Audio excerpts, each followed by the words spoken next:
Hey everybody, so today I'm feeling pretty generous.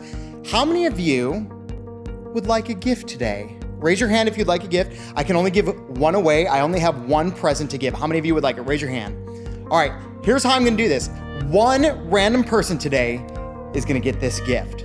So here's what I wanna do. If you raised your hand, then I want you to stand up right now. Stand up if you raised your hand. Okay, now I'm just gonna say a couple things, and if it applies to you, stay standing. If it doesn't apply to you, you can sit down. Okay, so if you are, I'm just making this up, if you are wearing shoelaces, stay standing. Stay standing. If you're not wearing shoelaces, sit down, okay? All right? If you are wearing some color of green on you somewhere, stay standing. No green, sit down. Okay, let's do one more. If you are wearing, my favorite color is blue, this present's blue. If you're wearing blue at all on anything, stay standing, everybody else sit down. Now here's what I want you to do. If there's still a bunch of people standing, the youngest person out of all of you standing gets the present. Go ahead and talk about that right now. Who's the youngest person? I'm gonna give you like 10 seconds to figure this out. Go ahead and do it right now. Youngest person. What's in this? Youngest person's gonna get this. Figuring it out.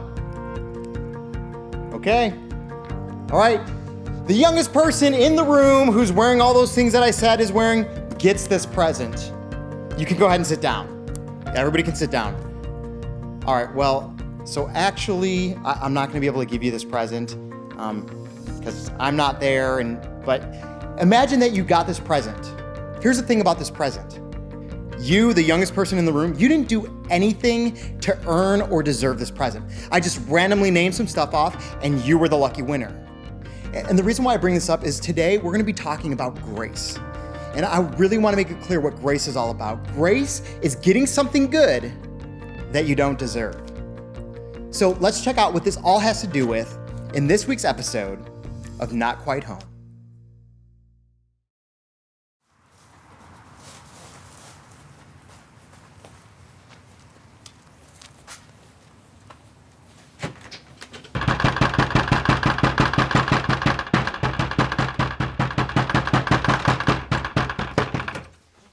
Vandalism, pure and simple.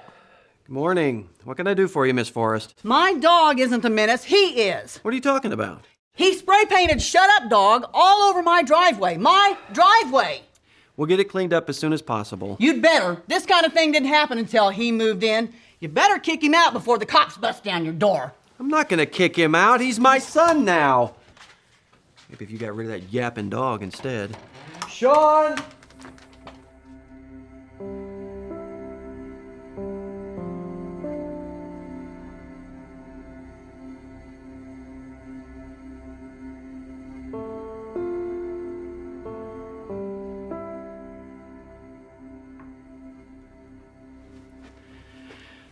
That was my lovely neighbor from across the street.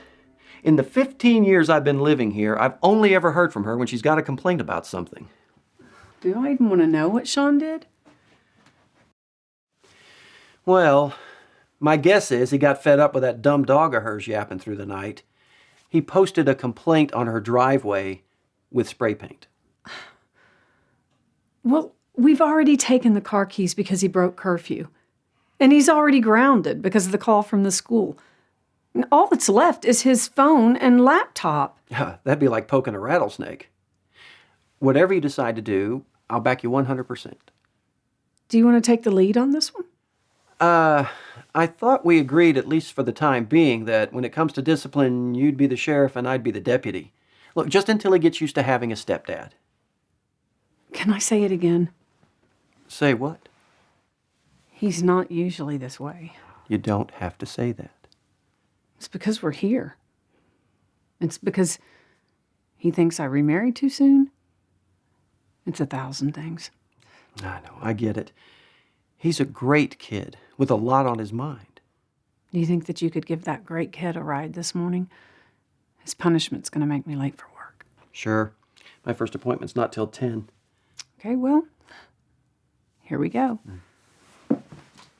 Hey, you're a good mom. Thanks.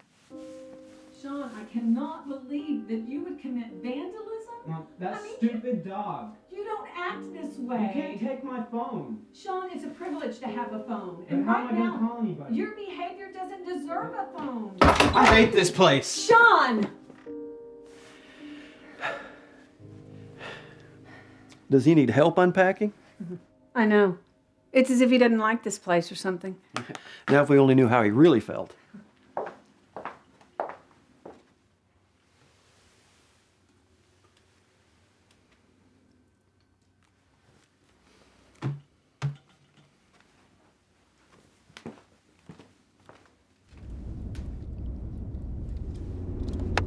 There's a nasty accident just off the 213 expressway that you'll want to avoid. Up-to-date traffic brought to you by Sleep Soft Mattresses. Lumpy mattress got you tossing and turning.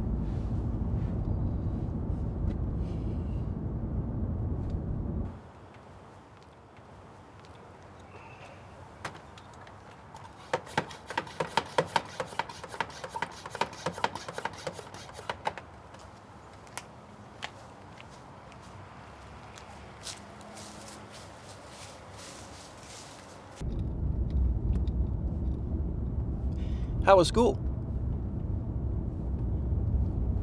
You know, I treated that school for bed bugs once. Some teacher thought her classroom was full of them. And what she doesn't know is that bed bugs rarely live in a school. See, they're like hitchhikers. They'll come to school in a backpack or something like that, and they'll go home on some other kid's clothes.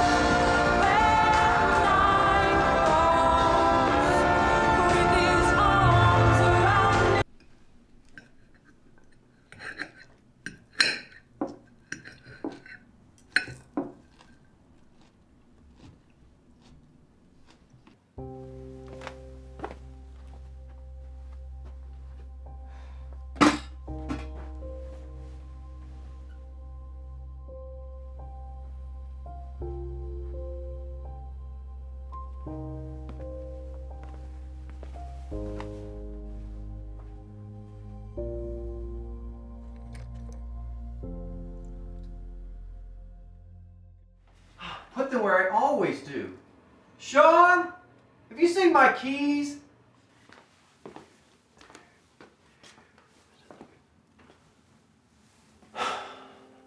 Son of a gun.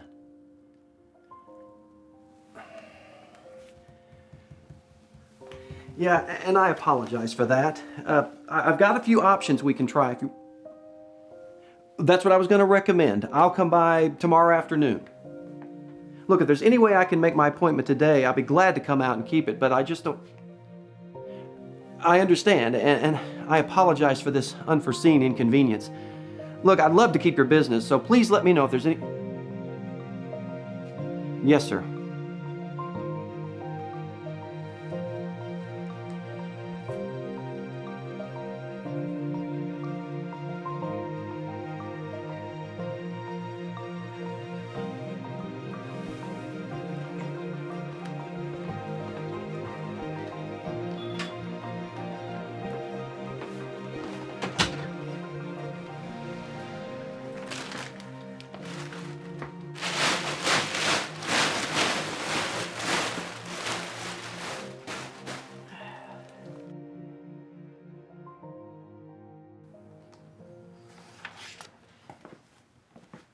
Hey, can I talk to you for a second? Don't you want to wait till my mom gets home so you can quietly stand behind her while she punishes me? No, Shawn, I was hoping she would never have to know about this. You didn't tell her? The only person I notified was my client, whose appointment I missed today. He was pretty upset. But it's only roaches. What's one more night? Okay, Rick. What's the big life lesson I should learn from all this? No lesson. I just want to listen. To get to know you. Tell me anything about you. Well, I'm not telling you where I was at. Well, then tell me something else. What's your favorite movie? I don't know. Any movie where the misunderstood teen is the hero? Okay. Who's your best friend? All the kids that I left behind at my old school. Even my teachers. Why do you hate that dog across the street so much? Are you kidding? I love that noisy dog. I meant to spray paint, "Never stop barking, dog." You know dogs can't read, right? Whatever. Nice chat, Rick. Shawn, wait. I want to give you something. Man, if it's just another Bible, I'm gonna throw it in the trash again. Follow me.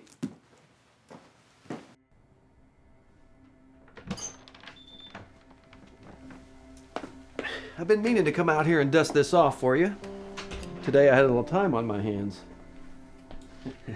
I bought a bunch of this stuff for a failed New Year's resolution, and I thought you might be interested. But I took your truck. Well, I know. Then why would you give me this? Well, I saw the boxes in your room you haven't unpacked, and look, I know this doesn't feel like home, but this place and these things, they're yours too. Everything except my truck keys. I trust you remember where those go? But I took his truck.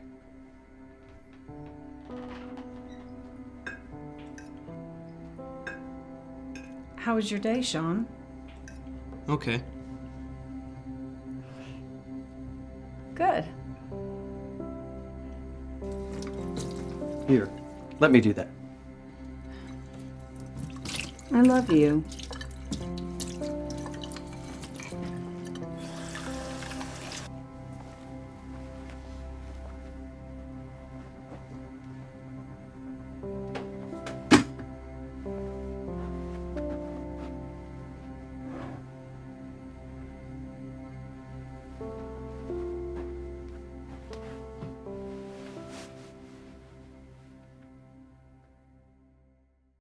So we just saw today that Shawn's mom just recently got remarried. And now Shawn has to move in with his stepdad. And this place doesn't quite feel like home to him. So he starts getting in trouble and acting up. And then we see that Shawn intentionally steals his stepdad Rick's truck. Now let's pause right there for a minute. How many of you, raise your hand, if you stole your parents' car, you would be in really big trouble? Raise your hand.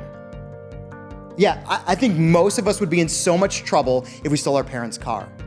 But as we watch this episode play out, instead of Shawn getting in trouble, Rick actually gives him a gift. His stepdad, instead of getting him in trouble for blatantly doing something wrong, he gives him his weight set in hopes that it'll feel like his home. Now, don't miss this, because this is really powerful here. Rick gives his stepson, Shawn, a gift when he should be getting into trouble. He gives him a gift when he should actually be getting into trouble. Does anybody know what that's called? I'll give you a hint. We talked about it earlier. Go ahead and shout it out if you know what it is. That's called grace. Grace is getting something good that you don't deserve. We're going to be talking about this whole concept of grace over the next few weeks, but here's what I want you to get today. I want you to know it and remember it. I want you to internalize it. I want you to be able to memorize this. Grace is getting something good that you don't deserve. Now, I want you to remember it so much. I'm actually going to put that phrase on the bottom of the screen right now, and I want you to repeat it after me. So I'm going to say it again. Grace is getting something good that you don't deserve. Everybody say it with me. Grace is what? Grace is getting something good that you don't deserve. God gives you and me grace all the time, every single day, in so many different ways. And here's the thing about grace. You can't earn it. You don't deserve it. You can't work hard enough for it. It's just given to you freely. God gives it just because. That's His grace. And all you have to do is accept it and receive it. You see, Shawn, he purposely sinned against Rick. He purposefully and intentionally did something that was wrong. And Rick knew this. Rick knew he did something wrong. And instead of punishing him or even judging him, he didn't even judge him. He gave him a gift. He gave him that weight set that he totally, at this point, didn't deserve. Look at what it says in the Bible. In John 3:17, it says, God sent His Son into the world, not to judge the world, but to save the world through Him. That's God's grace right there. When we sin, God knows that we sin, but He forgives us. You see, God's not out to punish us or to judge us. He's out to save us. and set us free and give us life. So my prayer for you guys is that you would begin to understand this concept called grace, that it's getting something good that you don't actually deserve. I pray that you would experience God's grace in and through your lives.